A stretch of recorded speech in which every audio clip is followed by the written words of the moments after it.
Graças a Deus. Cumprimento os irmãos com a paz do Senhor. Cumprimento os irmãos com a paz do Senhor. Quem está feliz com Jesus nessa manhã? Então abra sua Bíblia comigo sem perder tempo.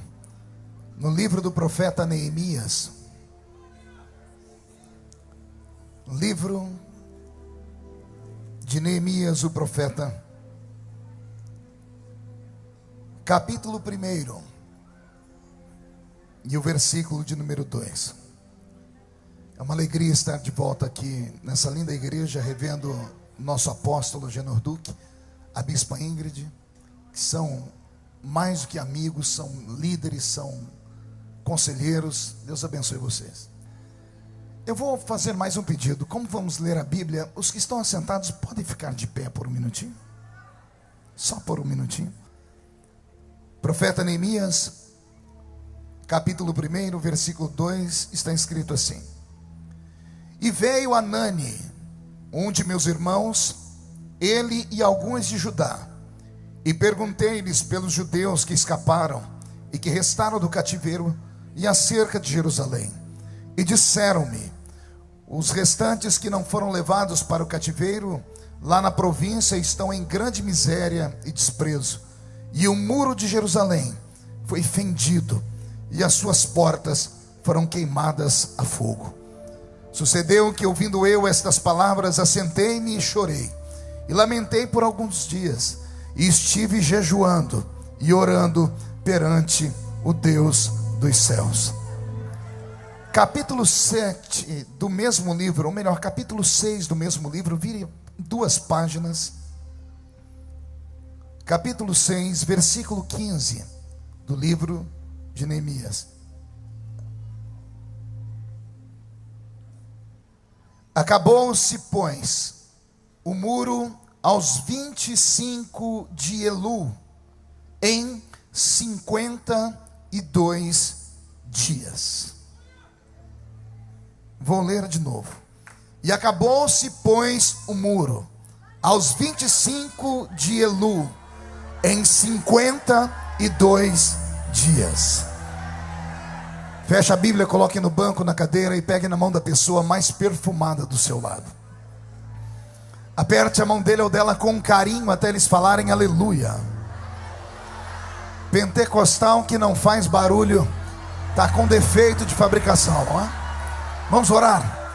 Pai, nós te exaltamos e te glorificamos, e nós entendemos que dentro de alguns minutos, e esta linda igreja ficará pequena para o tamanho da glória que o Senhor vai mandar do alto dos céus.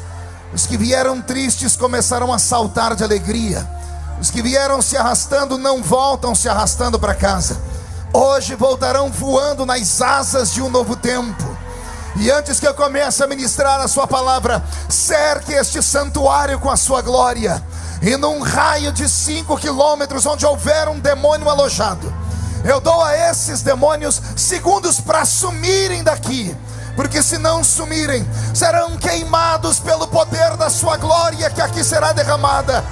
Rasgue os céus sobre este ministério nesta manhã.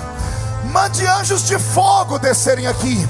Que estes anjos desçam trazendo brasas de fogo nas mãos. Comecem a esparramar estas brasas entre nós. E onde houver um crente cheio do Espírito Santo, pega ele nesta hora, Senhor. Mostra a sua glória neste lugar e fala conosco. Fala profundamente. É o que eu te peço agora e sempre. E toda a igreja diz amém. Os que podem, tomem o seu assento aplaudindo a Jesus, porque Ele é bom, porque Ele é maravilhoso. Quem está feliz nesta tarde já? Então olhe para a pessoa mais bonita do seu lado e diga para ela: é hoje. E dê um grito daquele tamanho para acordar São Paulo todo. Eu vou me atrever nesta tarde a pregar em um dos livros mais difíceis de serem pregados de toda a Bíblia Sagrada. É um desafio para mim, porque o livro de Neemias, a quem eu chamo de profeta, muitos podem não concordar, podem dizer que ele não era profeta, mas apenas um instrumento para o cumprimento da profecia. Mas o profeta não é aquele apenas que fala sobre o futuro, porque a profecia bíblica, ela não apenas revela, ela também conforta e ela ensina. E o próprio nome dele já fala o que ele é: confortado por, ou confortado através de alguém. Esse é o significado da palavra Neemias, o nome dele dado pelo Senhor em hebraico. Um homem que foi confortado por Deus. Ao lermos a história de Neemias, a gente pelo menos se emociona, porque encontramos um judeu escravizado. E pelo que eu li da história dele, eu não queria estar na pele dele, apóstolo Agenor, porque nós conhecemos Neemias como o copeiro do rei. Só que quando estudamos a história, vamos ver que ele tinha contato não apenas com o rei, mas também com a rainha. E a palavra no hebraico dada a copeiro também pode ser traduzida sonoricamente por eunuco. E o eunuco era um escravo arrastado para dentro do palácio a contragosto, e ele era castrado, ou tinha a sua bolsa escrotal destruída, amassada. Por isso ficava perto do rei, por isso tinha intimidades com a rainha, intimidades assim, de poder entrar no quarto dela e servir a ela o café da manhã, para que não houvesse nenhum tipo de constrangimento. Esses homens eram castrados, e pelo que eu entendo de Neemias, ele era um desses homens. Então ele ocupava um cargo duplo. Não era apenas o copeiro do rei. O que era o copeiro?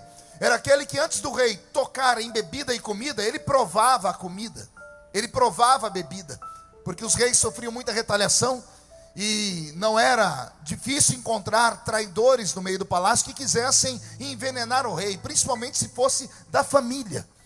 E então o rei tinha um homem particular que caminhava com ele, trabalhava ao seu lado, como alguém que lhe era íntimo, e ele então provava a bebida e a comida do rei.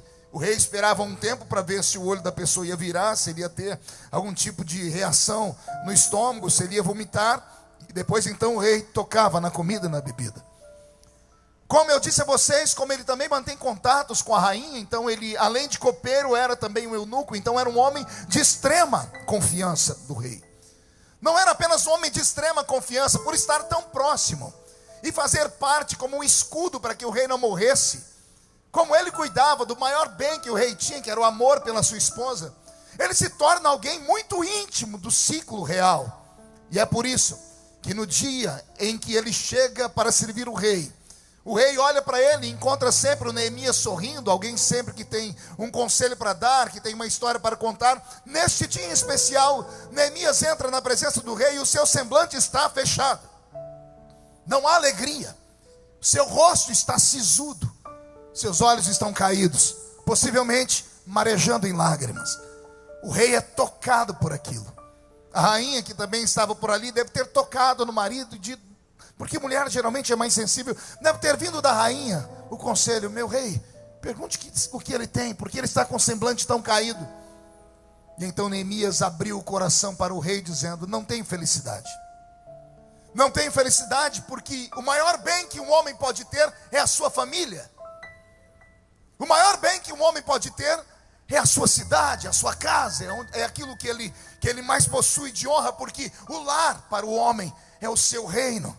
Você pode nem acreditar no que eu estou dizendo, mas lá na sua casa o senhor é rei e a senhora é rainha.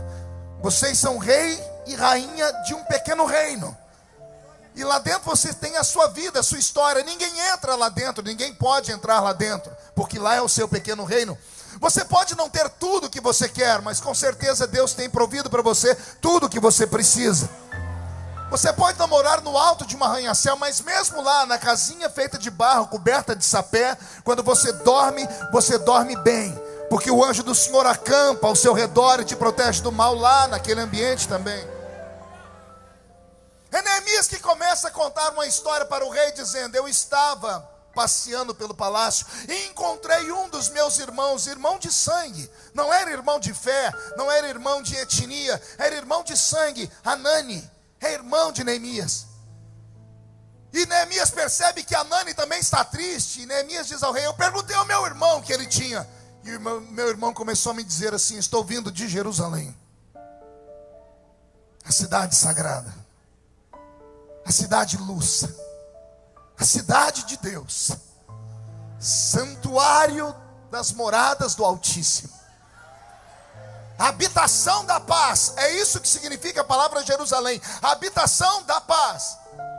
E eu imagino Neemias dizendo: ora, você foi pelo menos visitar a cidade que foi destruída e que agora foi devolvida para nós. Era para você chegar feliz porque nós recebemos de volta o que era nosso. E você está triste, Hanani, por quê? E ele começa a dizer: porque muitos que voltaram para lá não têm nem o que comer. A terra foi devolvida, mas foi devolvida destruída. Não há alegria em Jerusalém, não há um cântico em Sião. O templo que está sendo reconstruído, não conte para ninguém, Neemias, não é mais o mesmo. Não tem mais a beleza do templo de Salomão. Não tem ouro, não tem prata, não tem pedras preciosas. Não foi ele betumado com ouro derretido. É uma casa muito simples. A muralha que cercava a cidade com as suas 12 portas proféticas já não existem mais. No ano 607 a.C., Babilônia entrou dentro de Jerusalém. E um dos reis que entrou ali dentro, como o rei Jeoaquim, ateou fogo na cidade, queimou os portões sagrados. Não ficando feliz apenas em queimar os portões, ele fez com que homens com seus cavalos amarrassem cordas nas pedras do muro da cidade e derrubassem a muralha inteira da cidade. Não ficando feliz apenas em destruir o muro que cercava a cidade, ele foi na casa de Deus, roubou os utensílios sagrados, queimou o santuário. Todo o ouro que tinha foi arrancado. E não era 1 quilo, nem 10 quilos. Eram toneladas de ouro que Salomão colocou dentro daquela casa. A glória de Israel havia sido roubada. E Hanani está contando para Neemias: eu andei pela cidade. Alguns são ricos, mas os ricos estão oprimindo os pobres. Vai vendo se alguma coisa disso faz sentido para você. Os ricos estão roubando os pobres. Tudo que a gente constrói de dia, antes de chegar à tarde já perdemos, porque não tem muralha cercando a cidade. Entram os homens de outros povos e nos roubam. O pouco que temos é arrancado. Não há crianças correndo pelas ruas, não há casamentos sendo feitos, não há alegria, não há mais louvores, não há mais aplausos. Os sacerdotes têm medo de entrarem no santuário, porque o santuário é muito pequeno, não tem mais beleza. A cidade não é mais a mesma. E Neemias guardou aquilo no coração. E ele começou a lembrar da velha Jerusalém, das histórias que ele ouviu de Jerusalém, das histórias que ele ouviu, porque ele nasce no cativeiro, mas o pai dele veio de Jerusalém, e o pai contou para ele a história. Há uma cidade linda onde Deus fala e habita. Há uma promessa de que um dia vamos voltar para ela, e que a glória da segunda casa será maior do que a glória da primeira casa. Neemias ouviu, cresceu ouvindo esse tipo de profecia, e agora que ele está diante de uma testemunha de que Jerusalém não vai bem, ele está junto com o rei, e o rei insiste em perguntar o que aconteceu, Neemias. Ele começa a contar a história que eu estou contando para vocês. A história tocou o coração do rei, e o rei disse: o que é que você quer? Qual o seu sonho, Neemias? Ele disse: ó rei, o meu sonho era voltar para a minha terra, reconstruir a minha cidade, levantar as muralhas de novo, para ver lá naquelas muralhas as 34 colunas onde ficavam os atalaias com as suas buzinas para tocarem, para que o meu povo pudesse, cada um deles, a um dia entrar por uma porta, tendo elas 12 portas espirituais, um deles entrar por essas portas para receber a sua bênção. Eu quero ver as crianças cantarem de novo, eu quero ver os levitas adorarem de novo, eu quero ver as pessoas sacrificarem de novo, eu quero ver Jerusalém voltar a glorificar, eu quero ver Jerusalém brilhar. E acontece um milagre, pergunte qual? O rei dispensa o empregado, não manda ele embora. Ele diz: você vai deixar de ser meu copeiro, vai deixar de ser meu eunuco, Eu vou lhe dar condições no meio do caminho. Você vai passar pela minha floresta. Nessa floresta você vai levar o meu documento. O homem da floresta vai permitir que você pegue quanta madeira for preciso. E você vai ter empregados, e vai ter dinheiro, e você vai voltar para Jerusalém. Meu rei, mas não é um trabalho de um dia. Não interessa quantos dias. Você vai restaurar a sua casa. Alguém crê em profecia? Comece a receber. Não interessa quantos dias. Hoje, ao sair daqui, você vai restaurar a sua casa. Vai haver um reboliço lá na rua onde você mora. Vai haver um reboliço na sua igreja. Vai haver um reboliço no seu trabalho. De hoje até segunda-feira, a tampa da chaleira vai voar na sua casa. Eu estou com a minha barba arrepiada. Deus está falando conosco. E está falando com você em casa também. O Senhor está dizendo que Ele vai usar alguém. E esse alguém vai lhe dar condições. E você vai voltar para o seu reino. E o reino que estava caído vai ficar de pé. O que estava destruído será reconstruído. E a glória da segunda casa será maior que a da primeira.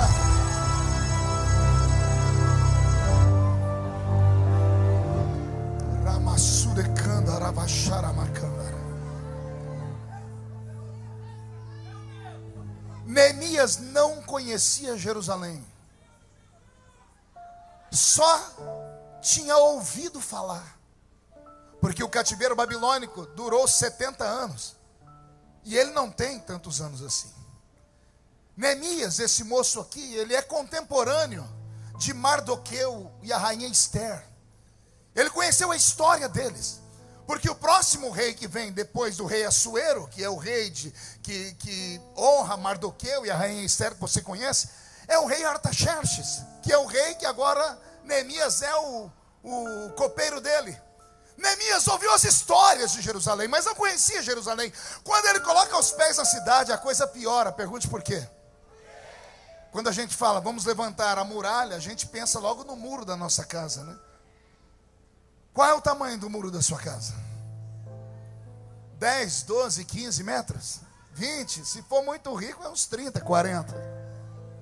A muralha de Jerusalém tinha mais de 4.000 metros. Era 1 quilômetro quadrado.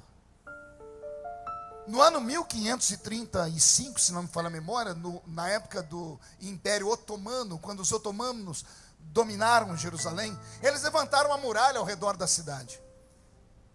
Ao levantar a muralha ao redor da cidade, eles mapearam, foi 4.018 metros para levantar.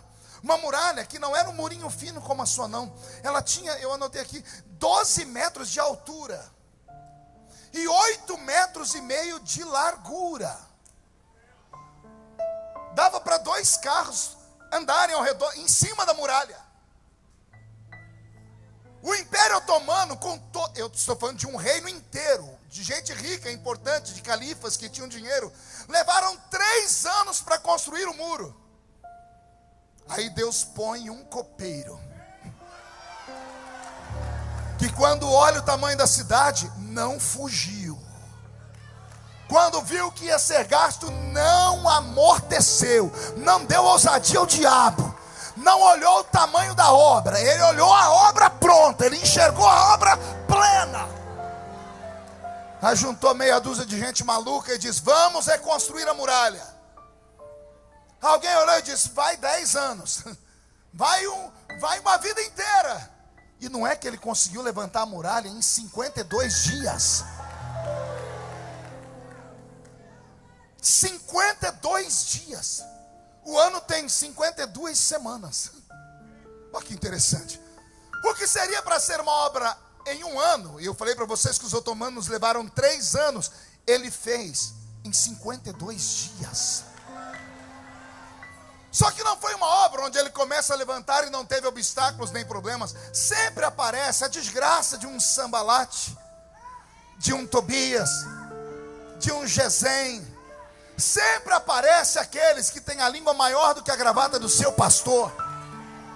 para olhar e dizer assim: esquece, não vai dar conta, isso aí não vai ficar pronto nunca, nunca vai acontecer. E se você não parar de dar ouvido a derrotados, você vai ser derrotado com eles. Enquanto você ouvir essas pessoas que nada fazem pelo reino, e quando vem alguém fazer, se mete na história, você não pode ser contaminado por eles.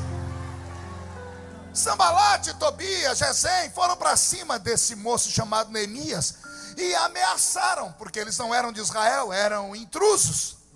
Ao serem intrusos, ameaçaram dizendo: vamos matar os seus mestres de obras que estiver aí fazendo muro, porque matar um pedreiro é muito fácil. Matar um servente de pedreiro é mais fácil ainda. Só que aqueles homens não estavam fazendo uma construção normal. Eles estavam realizando um desejo divino, uma promessa divina. Estavam cumprindo uma profecia. E como estão a serviço do rei, olha o que o rei faz com eles. Neemias chama os pedreiros, diz assim: eu quero saber aqui quem tem habilidade com as mãos. Um diz: olha, eu sou pedreiro, eu uso sua esquerda, eu uso a mão direita. E enquanto você está usando uma mão, o que você faz com a outra? Nada, é só para dar o equilíbrio. Eu pego a pá de pedreiro e estou aqui. Eu pego os meus equipamentos e estou chapiscando o muro, eu estou colocando aqui. A outra mão, Neemias, fica sem muito sentido. Pois então você vai aprender a usar essa mão. Para quê? Eu vou colocar uma arma na sua mão. Porque eu não quero só pedreiros, eu quero pedreiros e obreiros. Pegou aí? Pedreiros e obreiros. Tem muita igreja que acha que o obreiro é só pedreiro. Eu venho da Assembleia de Deus, e a Assembleia de Deus tem muito disso. Inclusive, quando fazia as reuniões de obreiros, o melhor obreiro aplaudido era aquele que mais construía templos. Aí a gente até brincava: aquele ali foi consagrado a pedreiro, não é obreiro. Mas Neemias não, ele pegou pedreiro e transformou em obreiro. Botou uma espada na mão deles. Aí Sambalate, Tobias e os Manés, quando vieram de longe para pegar os pedreiros, de longe enxergaram um com a mão aqui passando aquele negócio, chapiscando o muro, a pá, rebocando o muro, e na outra mão uma espada que brilhava.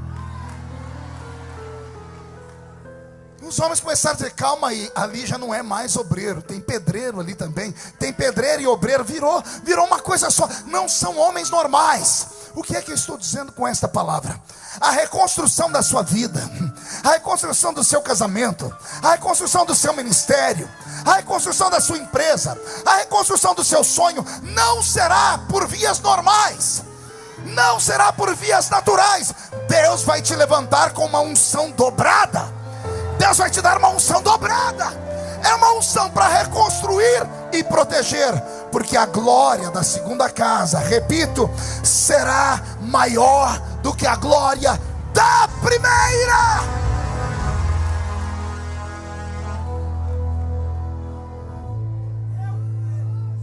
O milagre aconteceu. 52 dias. Nem eles acreditaram no que estavam vendo.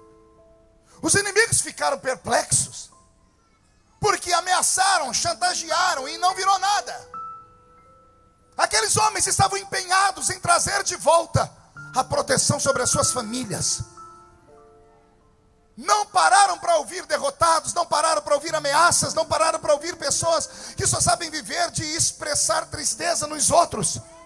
Eu tenho certeza que eles não tinham tempo na hora do almoço para sentar perto de pessoas que usam o seu tempo para destruir o outro. Não tem nada pior do que você chegar no culto e sentar do lado de uma pessoa que está derrotada por natureza. Eu costumo dizer: eu sou pentecostal até o tutano dos ossos. A minha maior angústia era quando eu chegava em alguma igreja, em algum culto, empolgado. Sentava, porque eu sabia que a minha vitória ia chegar. Sentava do lado de um crente e eu me abria e dizia assim: a paz do Senhor. E a criatura respondia assim: Inhô. Que desgraça. Você pergunta a pessoa: sua mãe está bem? A pessoa diz: nem meu pai. Eu fico imaginando o que essa criatura tem. Ah, pastor, o senhor não sabe dos problemas que eu tenho. A minha cidade está destruída, eu não tenho muros. Ei, e ficar desse jeito ajuda? Alimentar demônios ajuda? Não, nunca ouviu isso? Então aprenda. Cara feia alimenta demônios. Assim como palavras depressivas alimentam demônios. E se não alimentam demônios, pelo menos joga você para baixo. É só você olhar do seu lado agora. Olha a cara da criatura que está do seu lado. Parece que foi batizada num pote de vinagre. Fica o culto inteiro com essa cara feia, parecendo que comeu jiló sem sal. Ah, pastor, eu estou com um problema. Pior do que você, tem gente lá no hospital agora. Pior do que você, tem gente no meio da rua que não tem onde cair vivo, continuar morto. Você ainda tem onde se apegar. Você ainda tem fé. Você ainda tem Deus. Seu nome está escrito no livro da vida. Eu tenho pena quando alguém vem para a igreja e senta perto dessas geladeiras ambulantes. Ah, segura aí. Se você ficar mais 5 minutos perto dessa criatura, é perigoso você pegar um resfriado, de tão gelada que ela é. Em contrapartida, se você sentou perto de um Neemias. Se você sentou perto de um canela de fogo. E não conta para ninguém. Característica dos canelas de fogo: geralmente só tem 2 dentes na boca. É o zagueiro e o atacante. A maioria é analfa de pai e beta de mãe. Mas quando entra no mistério, bate o pé no chão, sai da frente, Satanás. Eu quero saber quem quer vitória nesta tarde aqui. Então levante a mão direita para cima. Diga para o seu irmão: essa aqui é a mão do pedreiro. Agarre o ombro do outro que está do seu lado, por gentileza. Agarrou? Pegue a outra mão e põe no peito da pessoa. Diga: essa aqui é a mão do obreiro. Chacoalhe a pessoa até ela ficar irritada. Tira ela do lugar e diga: Deus te trouxe aqui para isso. Sacode a pessoa, sacode. Diga: foi para isso que Deus te trouxe. Para sacudir a sua história, para sacudir o seu casamento, para sacudir o seu ministério, para sacudir a sua vida, para sacudir a sua crença. Se você tem uma vocação, tire o pé do chão para adorar.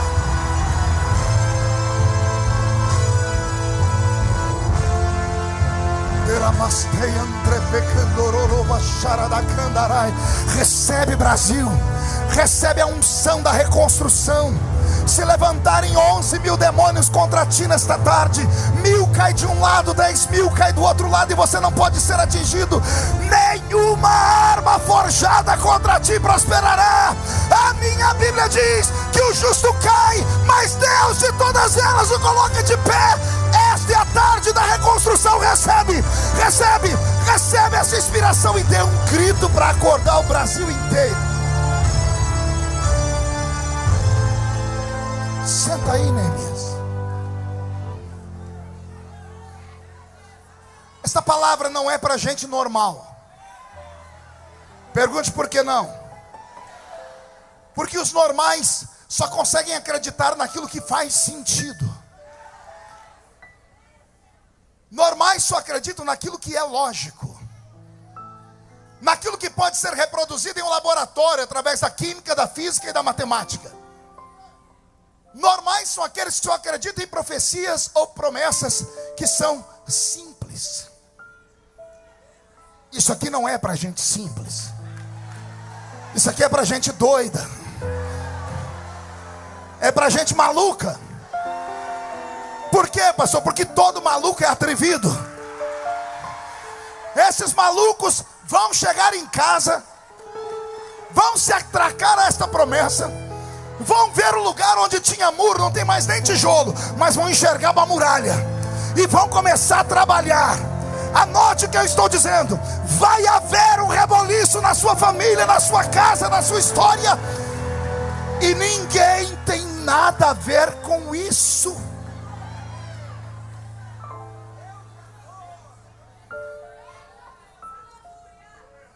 A reconstrução é um presente de Deus.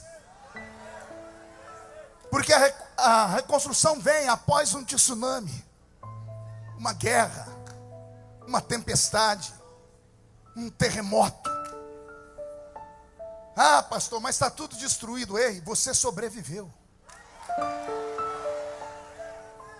Você vai ter história para contar. Vai acontecer com você o que tem acontecido comigo. Pergunte o quê?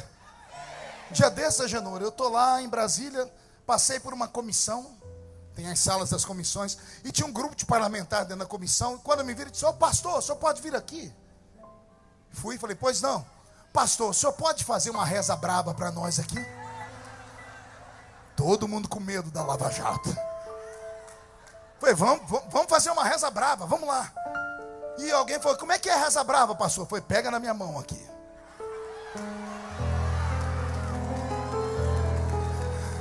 E eu entrei naquele lugar que você conhece. Passei pelo átrio, lugar santo. Quando eu cheguei no Santo dos Santos, bati o pé no chão e dei um grito. Quando terminei, eu olhei, tinha uns assim, e tinha outros assim. Quando eu estava, falei: tá bom, senhores, posso ir? Um desses falou: senhor pastor, o senhor tem o corpo fechado, né?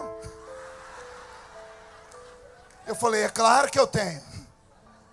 Ô pastor, ensina nós a ter o corpo fechado. Eu falei: ensino. Como é que a gente faz? Encontra uma igreja. Ah, pastor, mas eu já vou numa. Eu falei: não, eu estou falando igreja de verdade. Naquelas que ninguém entra por causa do barulho. Naquelas que as pessoas é tudo louca, que você passa, parece que tem uns lá que recebe o espírito do Bruce Lee. E aí um falou: por quê, pastor? Foi: porque no meio desse povo, se eu conheço o meu Deus, Ele vai tomar um deles e vai falar com você o que você tem que fazer, porque Deus ainda tem os seus profetas.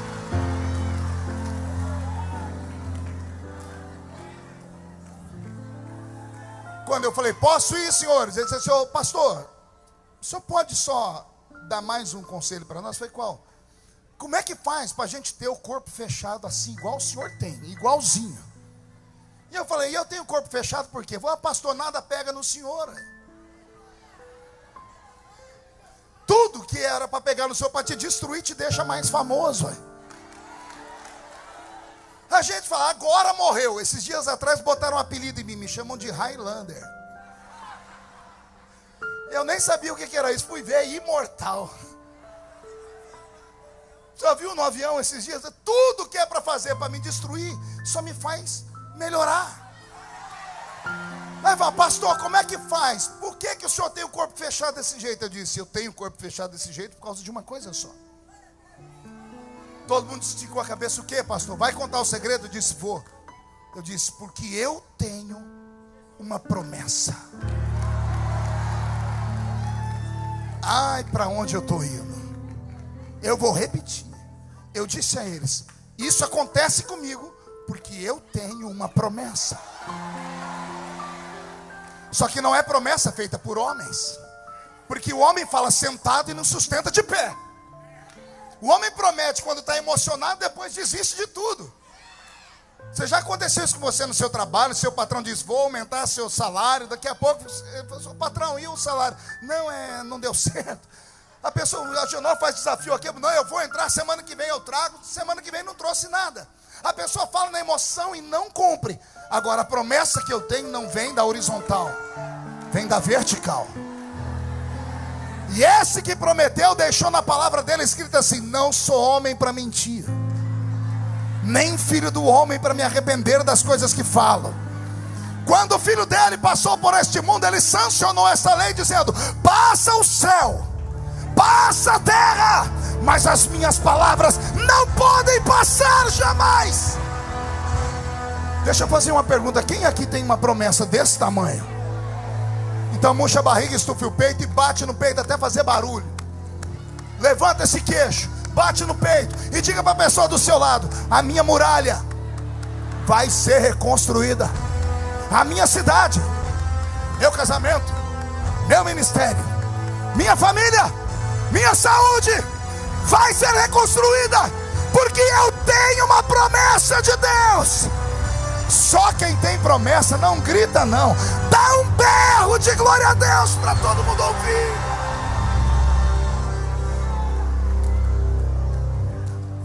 Você está debaixo de uma promessa. Deus fez uma promessa: Israel, eu te levo cativo, mas não te abandono, eu te trago de volta. O cativeiro pode ser destruição para qualquer um, menos para quem serve a Deus. Até quando você vai deixar de entender Deus? Você acha mesmo que o diabo, esse infeliz, pode tocar na sua vida a qualquer hora, a qualquer momento? Tudo que acontece na vida do crente, eu disse tudo, não é um pedaço, tudo que acontece na vida do crente, quer seja coisas boas ou ruins, ou Deus mandou, ou Deus permitiu. Pastor, Deus é sádico? É claro que não. Então por que Ele deixou passar por esse funil? Porque Ele quer te melhorar. Quem já leu Jó deve ter filosofado: porque Deus deixou o diabo tocar em Jó? Simples. Deus olhou Jó, elogiou Jó e disse: ele é tão bom, tão abençoado, que o que ele tem é pouco. E eu não posso dar a ele, a não ser que eu quebre leis. E eu não vou quebrar leis. Eu só posso dar a ele em dobro se alguém roubar dele. Então eu deixo o diabo roubar, e depois faço o próprio diabo vir para devolver em dobro. Você não entendeu? Eu vou falar de novo. Esse que agora te atormenta, que pensa que é seu inimigo, ele é seu amigo. Só que ele não sabe disso ainda. Não entendeu? Vou falar de novo. O seu inimigo, ele é seu amigo. Só que ele não sabe disso. Diga assim para mim: prova, pastor. Meu Deus, já preguei nesse púlpito aqui. Eu acho que eu sou o único pregador que defendo Penina. Alguém lembra de Penina na Bíblia? A opositora de Ana? Todo mundo espanca Penina. Eu sou o único que defendi Penina até hoje. Pergunte por quê? Se Penina não atormenta Ana, Ana não chora. Se Ana não chora, Ana não geme. Se Ana não geme, o sacerdote gordo e cego, lá da Bíblia, o povo é triste, o povo é maldoso aqui, Genô. O sacerdote ali não vai lá com a coxa de frango, com a barba cheia de gordura, ver Ana chorar no altar. E ele vai dizer assim para ela: ô, isso é hora de estar bêbada, é? Ana podia ter corrido, falou: não volto mais nessa igreja nunca mais.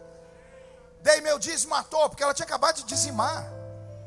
Mas ela olha para o sacerdote e diz o que para ele? A tua serva não está bêbada, está chorando. Eli ficou com tanta vergonha que ele abriu os olhos e disse: está chorando por quê? Porque eu não tenho filhos. Ele limpa a boca, tira a gordura e diz: assim diz o Senhor, dentro de um tempo você vai entrar por esta porta trazendo o seu filho. Aí nasceu Samuel. Aí nasceu quem?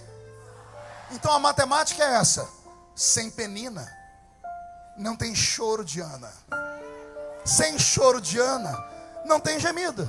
Sem gemido não tem problema provocado pelo sacerdote.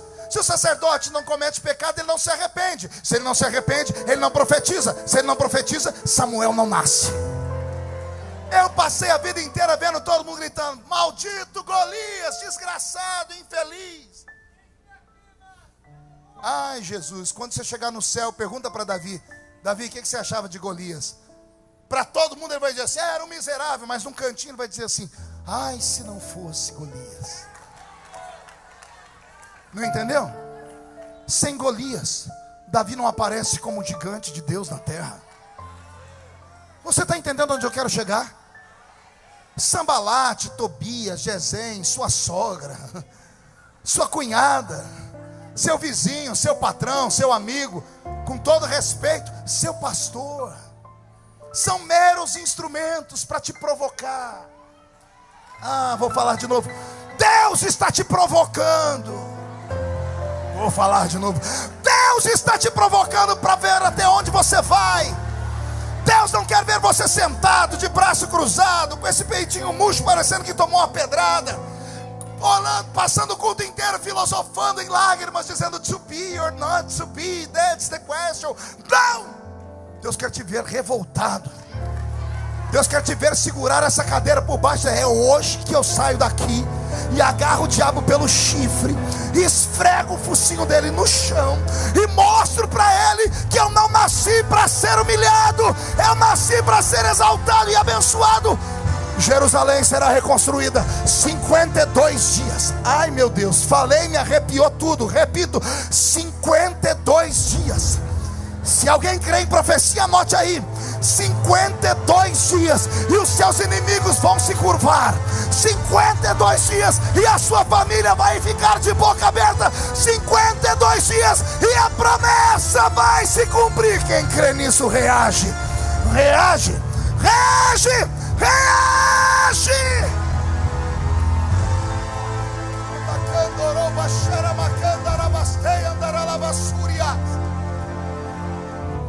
Sente aí, eu já estou terminando.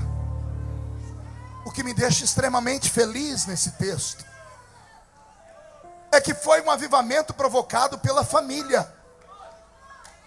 Isso eu não tinha preparado, desceu agora. Esse avivamento é provocado pela família. Pergunte por quê? Neemias no palácio encontra o irmão dele. Família. Deixa eu te dar uma palavra. Lute pela sua família. Defenda a sua família. Família é o único órgão ou organismo que aguenta ir com você onde ninguém vai. Jesus está pendurado na cruz. Ele olha para o céu. Deus fechou a janela. Tem dias que até o céu fecha a janela para nós. Ele olhou para frente, o povo que ele multiplicou os pães, curou, estava todo mundo ali, não teve um para gritar: tira ele da cruz. Ele teve que interceder por eles, dizendo: perdoa eles, porque eles não sabem o que fazem. Quando ele estava vencido, porque lá de cima não veio ajuda, e da frente também não, ele abaixou a cabeça. Quando ele abaixou a cabeça, ele viu lá no pé da cruz a mãe dele.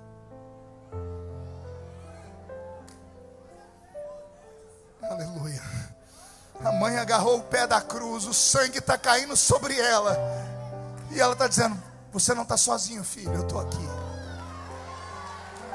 Eu estou aqui do seu lado, fico com você até o último minuto. Valorize a sua família. Que Deus nesta tarde levante uma muralha de fogo ao redor da sua casa. Que o Senhor levante uma muralha de fogo e restaure os elos que estão separados. Família não é perfeita, mas é sua família.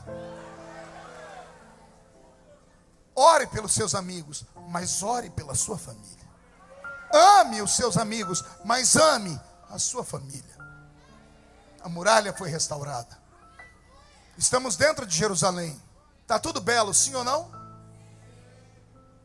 O trabalho de Neemias é como se acabasse por aqui. Ele é elevado à estatura de governador e ele volta para a Pérsia.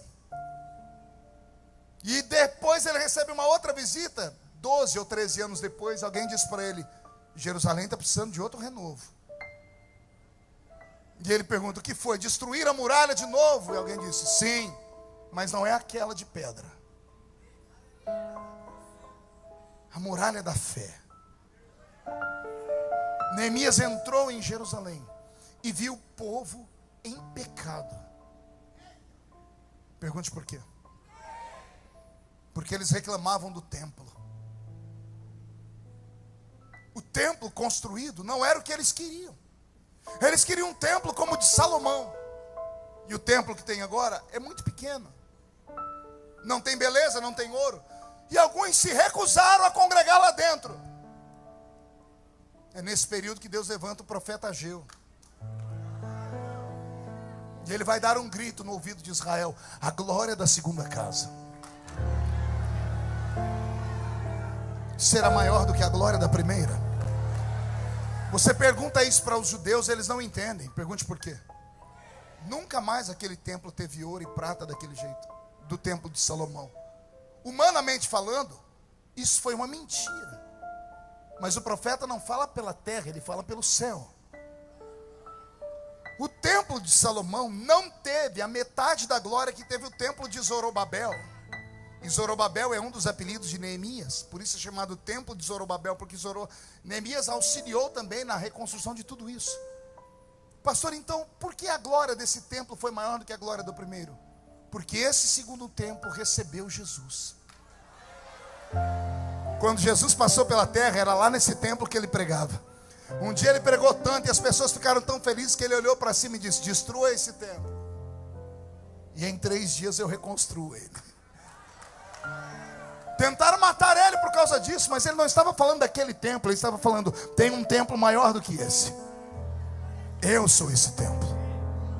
A glória da segunda casa é maior do que a glória da primeira.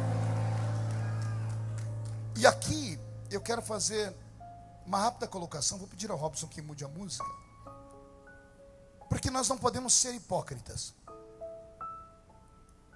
Todos nós entramos na igreja, ouvimos o pastor falar que vamos conquistar, vamos reconstruir, vamos vencer, vamos conseguir. Alguns até conseguem, mas nem todos. Eu queria que você perguntasse para alguém que teve o casamento dissolvido uma vez, por causa de uma traição, e que reconstruiu o casamento. Queria que você perguntasse para ele se a glória da segunda casa é maior que a da primeira.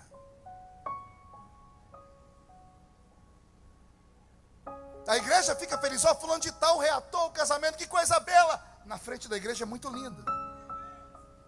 Agora o problema é quando eles entram dentro de casa. O problema é quando entram dentro do quarto. Quando os filhos não estão vendo, quando os amigos não estão vendo, o pastor não está vendo, e quando os dois têm que dividir a mesma cama. Aí o marido olha para a mulher e lembra que outro homem tocou nela. E a mulher olha para o marido e lembra que uma outra mulher tocou nele. E só Deus sabe a dificuldade que é. Leva-se tempo para reconstruir. Ah, pastor, mas e o perdão? Bela pergunta. Faço até uma pergunta filosófica para a igreja: homem perdoa?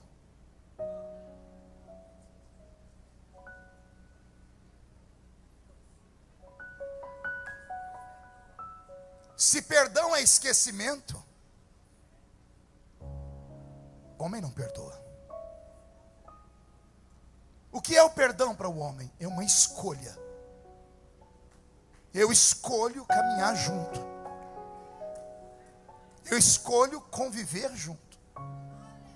Eu escolho manter o sagrado matrimônio. Mas não espere que vai ser fácil. É uma luta diária. É todos os dias ter que pegar a argamassa e passar no muro de novo. Porque o muro está em pé, de vez em quando ele trinca. E se você não for lá e colocar uma massinha nele, daqui a pouco ele se arrebenta de novo. Então a reconstrução depende mais de você do que de Deus. Deus faz a parte dele. Qual é? Usa um profeta para te empolgar, dizendo: eu estou te vendo, você não está sozinho. Só que quando você entra dentro da sua Jerusalém, é você quem tem que fazer o templo ser glorioso. O Senhor te trouxe hoje aqui para te dizer: vai em frente, vai dar certo.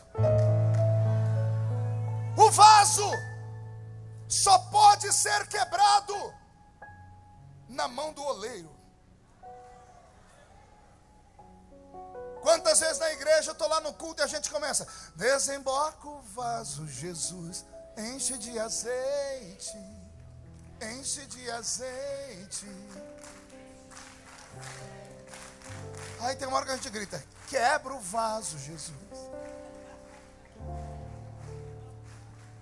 Segura aí. Eu quero ser,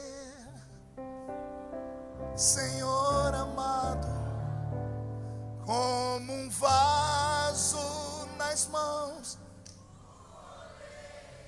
E agora? Segura, segura, segura. Quebra a minha vida,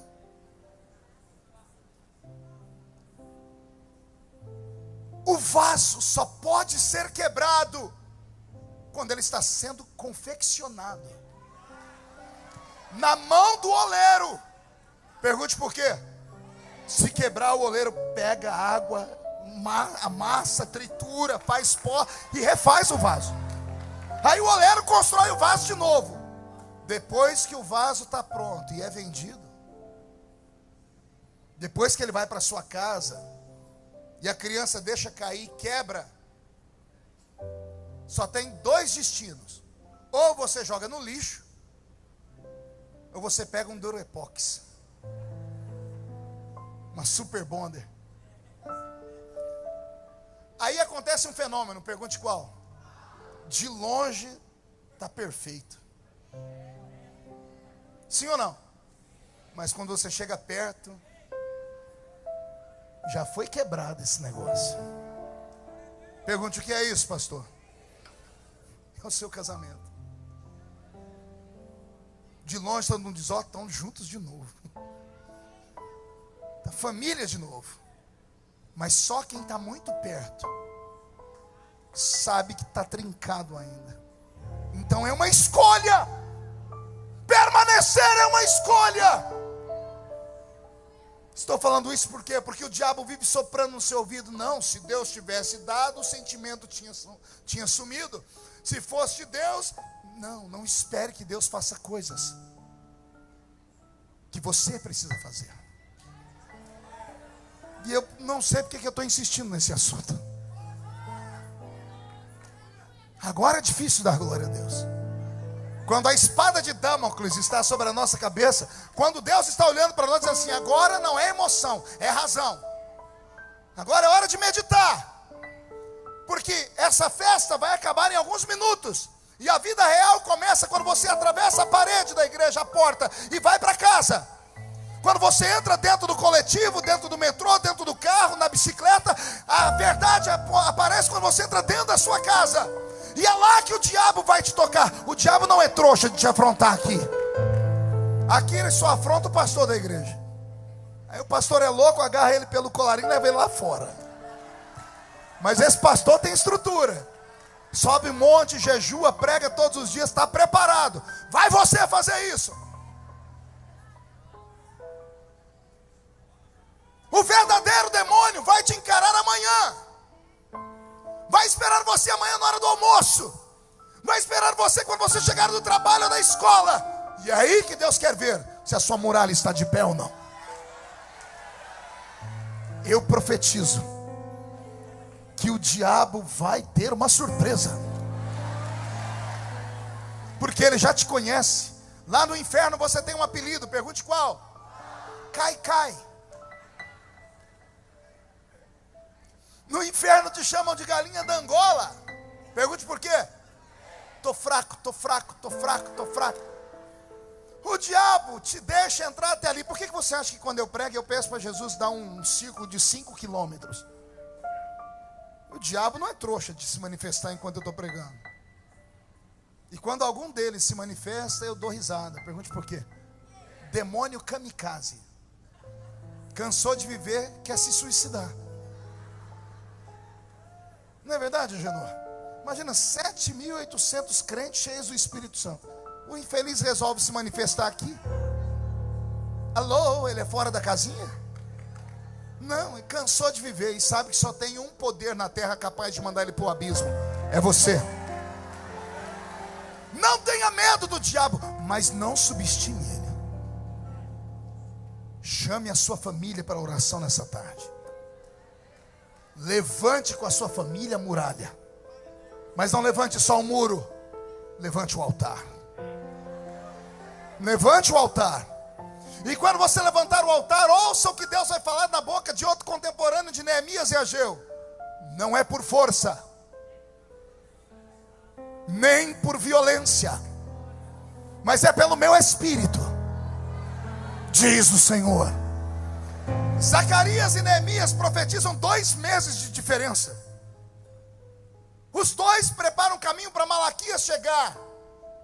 E todos esses são contemporâneos de Neemias, que se levantou para restaurar. Ou seja, não é uma construção de um homem só. É uma construção de várias pessoas, de vários momentos, de várias orações. Se o seu milagre não chegou agora, por gentileza, não saia por aquela porta murmurando, gritando, xingando. Não. O milagre pode acontecer no meio do caminho. Pode acontecer esta noite, amanhã. De uma coisa eu sei, vai acontecer. Por quê? Porque o Senhor Deus te inspirou. Eu não vejo homens e mulheres nesta tarde aqui. Eu vejo brasas de fogo tiradas do altar. Eu vejo guerreiros. Eu vejo pedreiros e obreiros que carregam numa mão a pá de pedreiro e na outra mão uma espada. Estamos em guerra, São Paulo. Estamos em guerra pela família. Estamos em guerra pela nossa fé. E eu profetizo que o diabo já perdeu essa. Quem crê nisso? Fique de pé, por gentileza.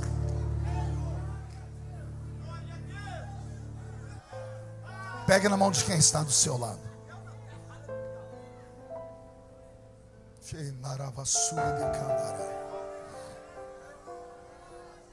Não vou chamar ninguém à frente hoje, não. Não, solte a mão do irmão, pegue pelo braço. Diga, somos um exército aqui. Um exército de um homem só. O seu músico já saiu, Agenor? Aquele moço. Jô, ele está sentado aqui. Era o meu sonho ver ele tocar comigo. Vem, Jô. Vem, Jô. Ei, não é para você segurar o braço da pessoa assim, não. Pastor, desculpe incomodar o senhor. Sim. Eu estava chorando ali porque o senhor falou uma coisa muito forte. Por maior que seja a destruição, a gente sobreviveu. Nós sobrevivemos. Você já é um campeão. Ontem à noite no Rio de Janeiro, eu falava sobre nascimento. Porque tem pessoas que desistem de viver, desistem dos sonhos, Bispa Ingrid. Elas não se aceitam, tem crises existenciais. O ser humano tem crises exatamente porque é imagem e semelhança de Deus. Animal não tem crise, anjo não tem crise, só o ser humano tem crise. E eu comecei a tentar motivá-los, dizendo a eles assim: olha, ninguém aqui é derrotado. E aí você pode dar 1 milhão de desculpas, eu profetizo e afirmo: ninguém é derrotado. Pergunte por que não. Porque Davi disse assim: tu me sondas e me conheces, desde que eu era pequeno e informe. A minha aliança é pequena, mas ela tem forma. O brinco que está na orelha da irmã aí, um pontinho, uma gotinha de água, ela é pequena, mas tem forma. Um grão de mostarda é pequeno, mas tem forma. Davi está dizendo assim: o Senhor me conhece quando eu era pequeno e sem forma. Pergunte para mim, o que é que ele está falando, pastor? Davi está dizendo assim: o Senhor é terrível.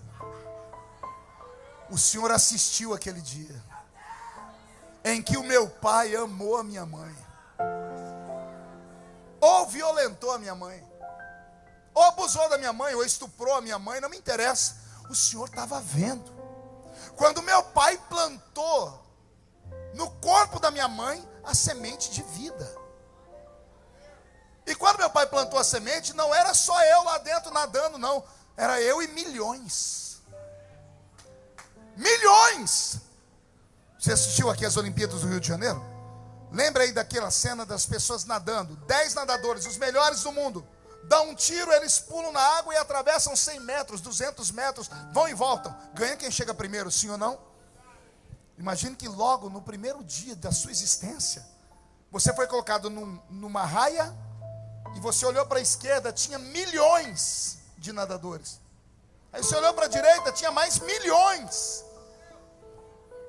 Aí você olhou para frente, não era 100 nem 200 metros. Pela ciência, quando o homem planta no corpo da mulher a semente da vida, o canal pelo qual corre, Agenor, da entrada do corpo da mulher até o óvulo, é como se você saísse nadando da Praia de Santos e fosse até o Canal da Mancha, lá na Europa. É a distância que você teve que nadar. Então imagine, você está aqui, milhões, alguém vai dar um tiro. E você tem que pular e nadar. E detalhe, só um vai atravessar a faixa. Raramente dois acontecem de acontecer os gêmeos que não são siameses, né? Quando é siamês, o óvulo quebra em dois, mas quando é macho e fêmea que nascem do mesmo óvulo, é porque dois conseguiram fecundar, é raríssimo. O normal é um só atravessar. Quando, ó Davi dizendo, o Senhor é terrível. Quando deu o tiro, o Senhor viu eu nadando do lado de um monte de gente. Ei, não conta pra ninguém, podia ter nascido alguém melhor que você, mais bonito que você, mais inteligente. Podia ter nascido alguém que descobrisse a cura do câncer. Podia ter nascido um novo Albert Einstein. Deus olhou para todo mundo nadando lá dentro. Ele olhou para todo mundo e ele foi com a sua cara. Ele olhou, ele te viu ser chato, ranzinza, cri-cri, temperamental, com as suas fraquezas, seus defeitos. Ele podia ter dado, falando, não, vai você do outro lado, é você que eu vou ajudar. Não, vai você, esse aqui eu não quero. Não, ele olhou para você e disse, é você que vai nascer. É você que vai nascer. Agora vem a pergunta e eu termino aqui. É a pergunta que não quer calar, pergunte qual? O que Deus viu em você? O que Deus viu no Agenor? O que Deus viu em mim? O que Deus viu na gente?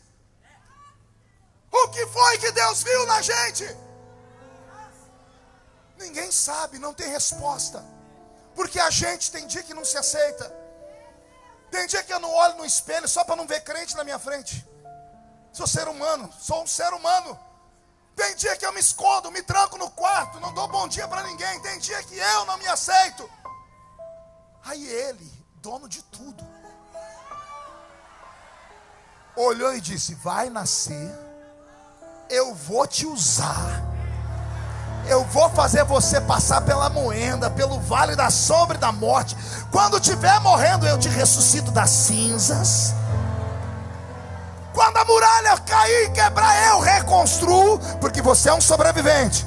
Só tem uma explicação, pergunte qual? Tem alguma coisa para acontecer que ainda não aconteceu. Só tem um motivo para você estar vivo ainda, estar de pé ainda. É porque alguma coisa na sua vida ainda não aconteceu. E se ele te sustentou, é porque é muito grande. É porque é violento demais. Se você crê no que eu estou falando, traz a pessoa para junto de você. Vai, sobrevivente!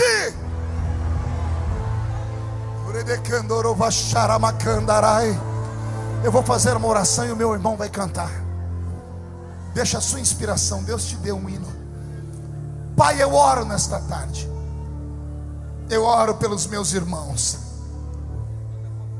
Eu oro pelos meus irmãos que passearam por Jerusalém e viram os muros destruídos, os portões queimados no fogo. Eu oro por aqueles que são pobres e estão sendo oprimidos pelos ricos. Eu oro por aqueles que perderam a fé no meio do caminho. Eu oro pelos casamentos que estão por um fio. Eu oro pelos filhos que estão nas drogas. Eu oro pelas empresas que aqui estão representadas, que sofreram traição dos sócios. Eu oro por ministérios que tombaram e caíram, e que com toda a fraqueza conseguiram vir aqui neste dia. Eu oro porque nesta hora o Senhor está ungindo a mão deles. Está colocando em uma mão uma pá de pedreiro, e na outra uma espada de obreiro. E dentro de 52 dias,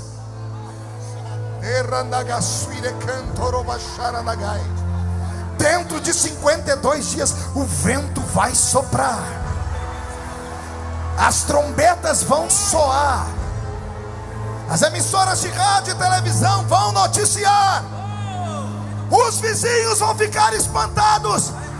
Vai haver um reboliço acontecendo.